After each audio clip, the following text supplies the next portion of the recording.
Well, the Braves and the Phillies are looking to be contenders next year, and they're looking to do so with some familiar faces. You are Locked On MLB, your daily MLB podcast, part of the Locked On Podcast Network, your team every day.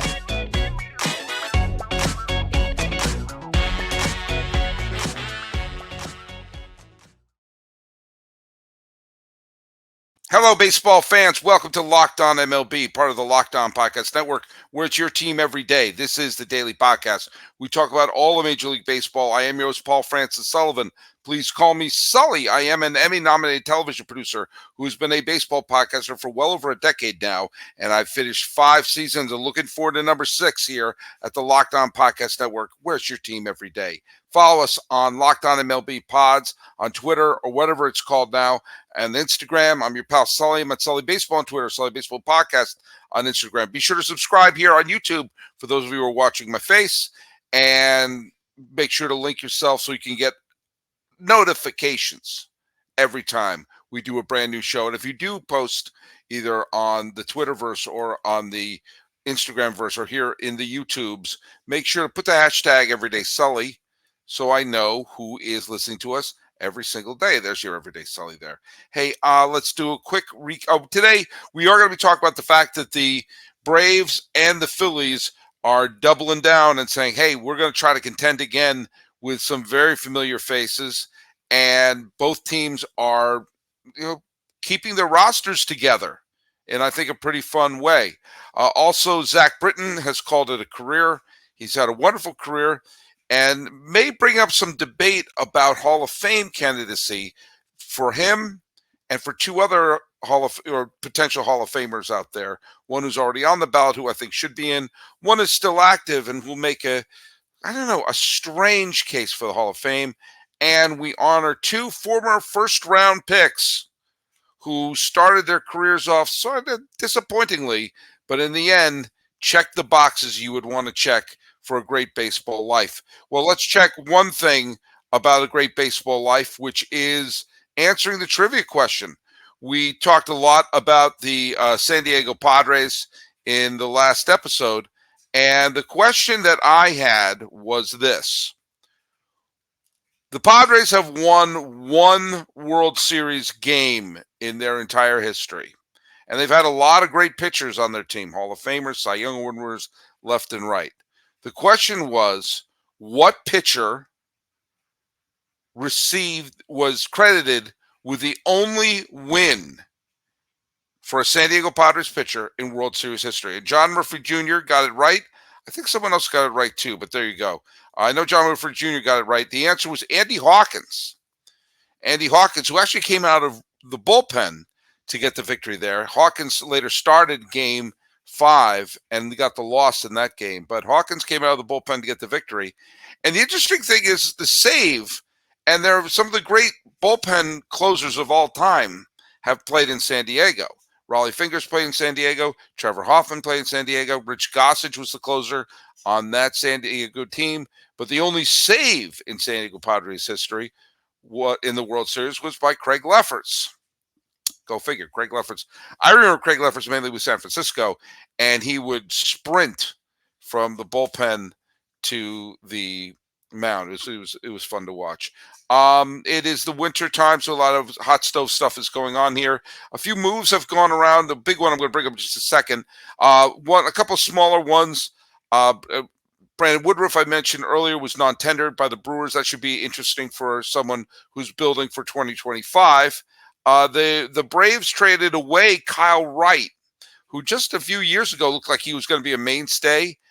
He's got some Cy Young votes in 2022 when he was a 21-game winner for the Atlanta Braves. He pitched in the postseason for the 2021 World Series champs, but he only pitched in 7 games last year, was a non-factor, and wound up being traded to the Kansas City Royals in a deal. And well, he was the number 5 overall pick, got a World Series ring with his trouble with the Braves. Maybe he can turn over things with the Kansas City Royals. But the Braves are moving on, and they signed Reynaldo Lopez. Now, Lopez has started his career as a starting pitcher. He was in the White Sox, or he was in the Nationals organization. He flourished with the Chicago White Sox. Then he went to the bullpen after the COVID season and became a very effective reliever. Last year, he bounced around when the Angels did their ill-advised push for the playoffs. They acquired him from the White Sox, and then later he was put on waivers, and Cleveland picked him up in their big spending spree. Well, now he's picked up and he had an okay year last year. He finished the year with 11 scoreless innings in Cleveland. And he is signing with Atlanta now. And it's unclear. When they signed him, I thought, okay, he's a pitcher. I think he's turning 30, so they're going to use him in their bullpen. But there's already some chatter they may try to stretch him out to see he could be a back of the end starter. We'll see. And the whole idea of a rotation is kind of a lot different now anyway. But another smaller piece of news is the St. Louis Cardinals reacquired Lance Lynn. Lynn, who had a couple of good years with the White Sox and wound up going to the Dodgers. And when all the injuries befell upon the LA Dodgers last year, Lynn was actually one of the more effective pitchers for the Dodgers in the second half of the year, but he fell off badly and got bombed in the playoffs by the Diamondbacks. And so he's returning to the St. Louis Cardinals, where he was an all-star. He was a World Series champion. So maybe the thought process was, hey, he can regain his form as a quality starter. He had a good year with the Texas Rangers a few years ago as well. But back he goes. Big news, however, one of the first really big free agent to come off of the board was Aaron Nola. Aaron Nola, starting pitcher for the Philadelphia Phillies, obviously was being rumored to go anywhere because of, he's an all-star caliber starting pitcher. He had he got some Cy Young votes last year. He finished fourth in the Cy Young voting last year. He pitched a bunch. He was 193 and 2/3 innings this year. Wasn't quite as effective, but was still a solid starting pitcher, and is someone who is consistent all-star Cy Young contender who spent the first 9 seasons of his career with Philadelphia. He is returning to the Phillies. He has signed a 7-year contract extension, and the rumor is that he was actually offered more money by other teams, but once you get to 7 years, which means basically his entire career, he's already pitched for 9 years. If he pitches for 16 years at the majors, any time at the end is one that those are bonus years. And he probably has about 2 or 3 more really good years as a starting pitcher. And the Phillies said, hey, the time is now. And if we have to pay for some bad years at the end, so be it. We're trying to win that World Series title now. We've already got a pennant, and we're already a consistent a playoff team.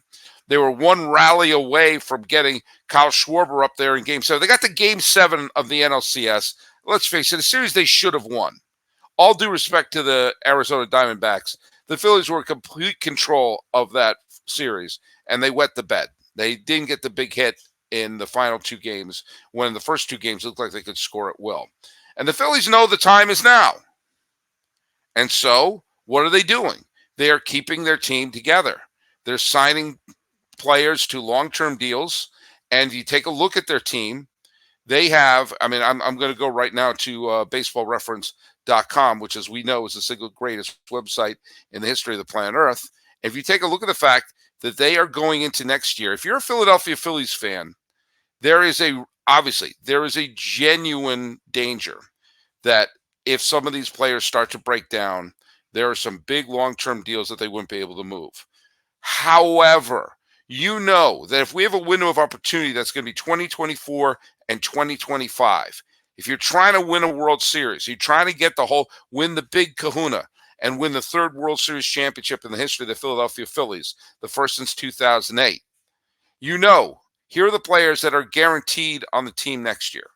The next 2 years, you've got Harper in 24 and 25.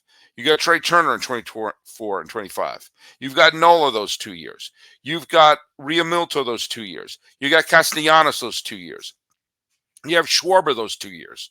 You have Taijuan Walker those 2 years. You got Jose Alvarado those 2 years. You got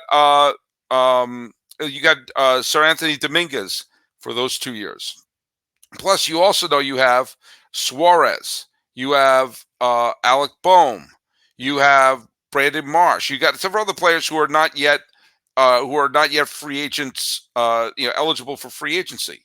So, and also Wheeler is going to be a free agent after next year, so he's going to be. You're not sure if you got him, but you have next year the band is back together. Next year and the year after, with the exception of Wheeler, you've got everybody locked in. So if you're a Phillies fan, you know that for the next 2 years, you have a solid team. You know you have a team that is not just, good and battle-tested, and most of them have actually played in the World Series at this point, but you know that you can attach a little bit of emotion to them, knowing they're going to be around. But here's the thing that makes it even cooler, in my humble opinion. They have themselves a rival who's also taking the same approach. And I actually kind of think it's good for baseball.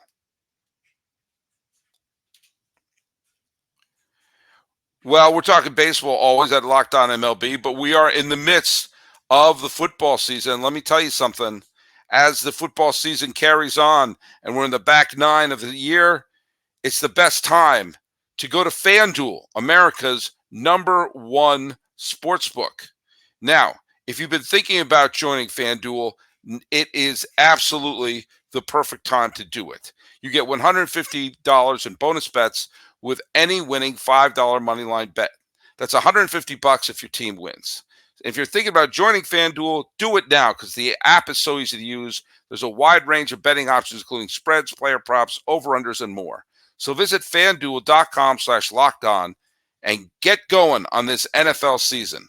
FanDuel is an official partner of the National Football League.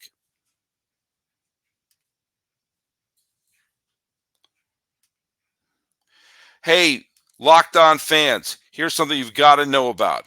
Locked On is starting the first ever national 24/7 streaming channel on YouTube. Locked On Sports Today is here for you 24/7, covering the top sports stories of the day with local experts from Locked On, plus our national sports covering every league.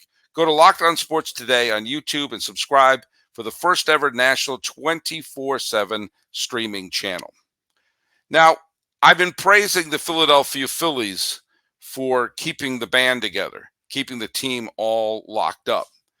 But I mentioned earlier the Braves, who just brought in Ronaldo Reynosa and took a look at Kyle Wright, their 20-something game winner a few years ago, and said, you know what, may not be right for him. No pun intended. But take a look at the Braves situation. The Braves have Austin Riley, who is still only 26, signed through the end of this decade. Matt Olson, who's still on the other side of 30, he's signed for the rest of the decade. They have Spencer Strider, who's under the age of 30. He's signed through the rest of the decade. Ronald Acuna Jr., the best player in the National League, he's signed through 2026. Michael Harris II, not the first, and I don't think there's a third. He is signed through the end of the decade. Raisel Iglesias, he's signed to the end of 2025. Ozuna they have team control through 2025. Ozzie Albies, he's in control of the team through 2026. Orlando Arcia, he's in team control through 2026. Now, there's one more. I thought there was one other one that they had long term. Okay, well, that's enough right there. Now, think about all the players I listed off for the Phillies. Now, think about all the people I just listed off for the Braves. Those two teams are essentially going to be the same team for the next 2 or 3 years. And they're both very good. They're both easily 90-win teams. And so, you know what? I'm going to drop to my knees and beg Major League Baseball to really start to promote this rivalry. Now, the rivalry would have had a little more juice to it if the Phillies did win the pennant this year, or if the Braves won the pennant this year. But the fact of the matter is They both are recent pennant winners. They both have players who have been to the World Series. They both have teams who have been there and done that. The Phillies came 2 games short a couple of years ago, but still. You have 2 fan bases, a northern fan base and a southern fan base. You've got the entire South basically belongs to the Braves, along with all the people who grew up watching TBS in the 80s and 90s. Philadelphia is an underrated, huge potential market. Philadelphia is a decent-sized city. You got all of Jersey, and you've got transplanted Philadelphia fans all over the place. You got transplanted Southerners all over the place.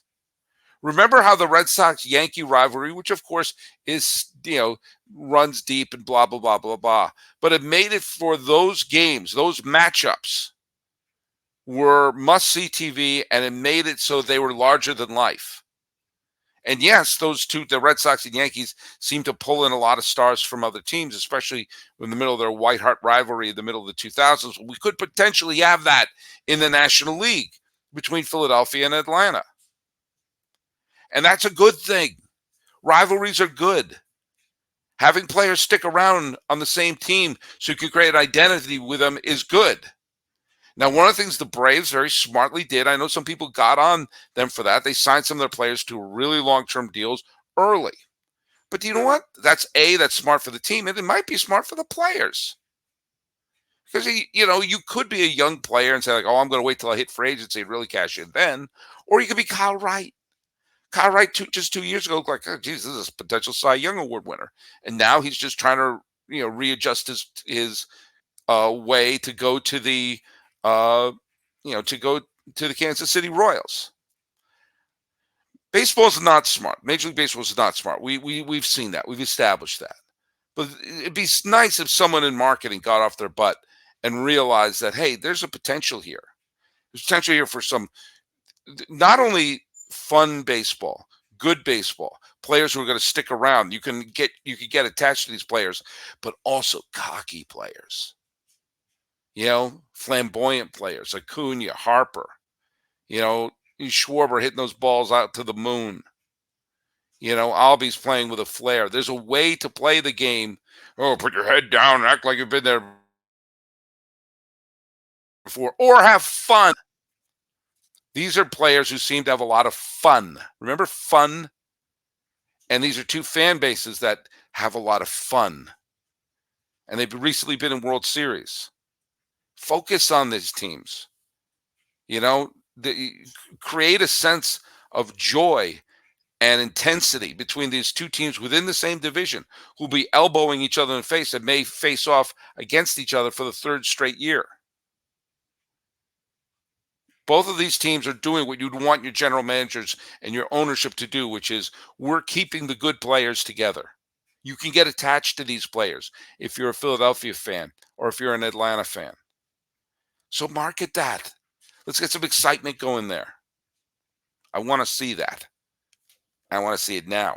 By the way, Zack Britton has called it a career. Zack Britton's had a wonderful career.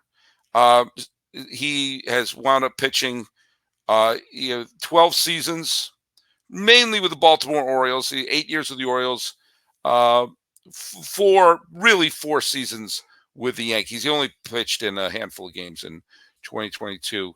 He had some of the all-time best relief stats of any 21st century reliever. I don't want to go back to Gossage or Fingers or to Hoyt Wilhelm when you had your relief pitchers pitching like workhorses. He would have a low workload in terms of his innings pitch count. But he also had a year, like 2016 was the year he struck out 74 batters in 67 innings. And the entire year he let up 4 earned runs. His ERA was 0.54. He had a stretch there with Baltimore where it was as good as any relief pitcher this century. And of course, he will always be linked to the fact that he sat in the bullpen eating sunflower seeds while Buck Showalter didn't use them in an extra inning elimination game, one which ended up on a walk-off home run.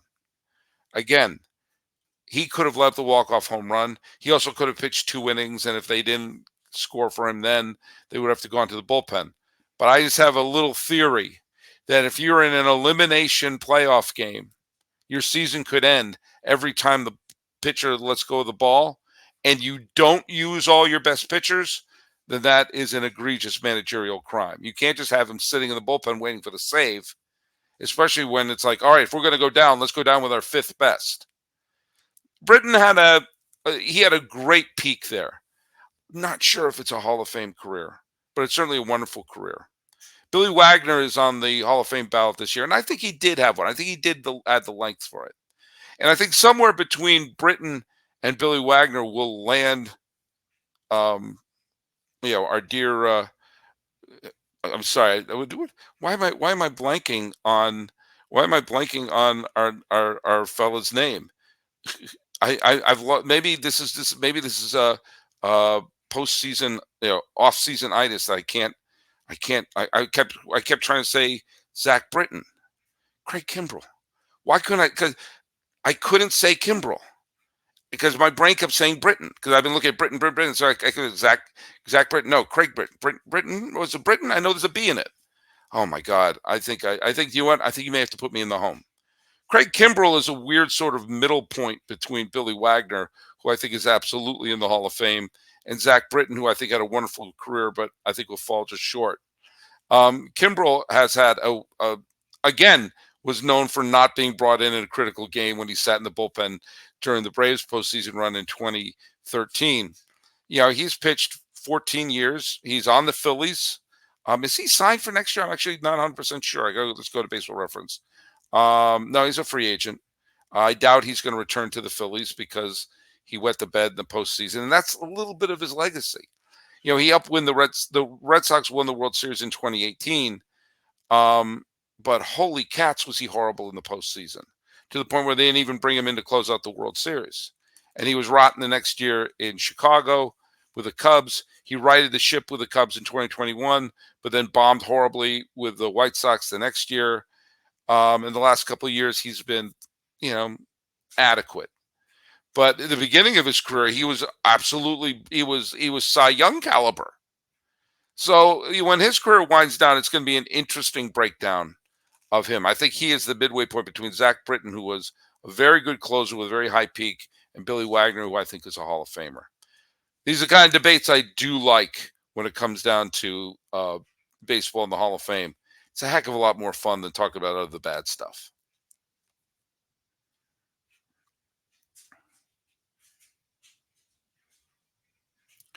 All righty. So we're going to be doing a couple of things this week.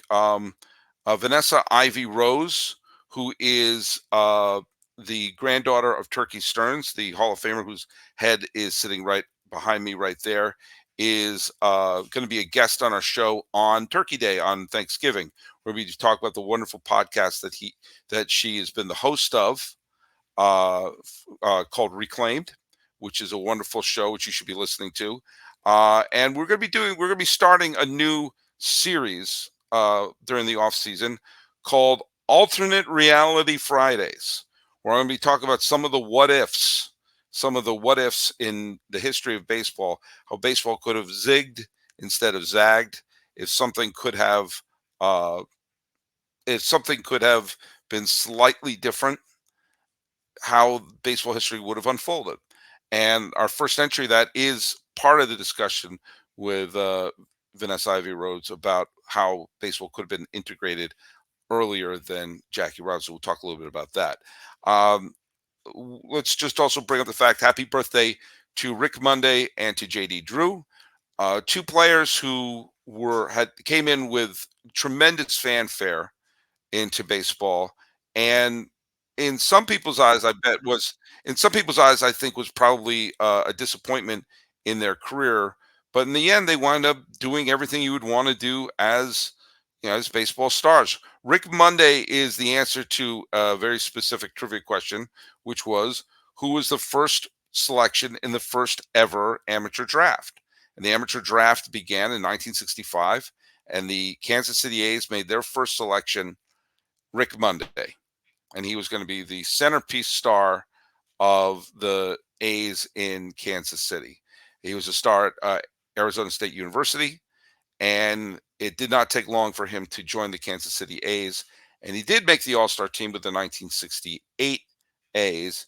But by the time the A's were a playoff team in 1971, he was considered a little bit of a letdown, and he was traded to the Chicago Cubs for Ken Holtzman. Holtzman really secured the A's starting rotation when they went on their winning streak in the World Series. Now, Rick Monday was pretty good with the Cubs and ultimately was traded to the Dodgers in the Bill Buckner trade.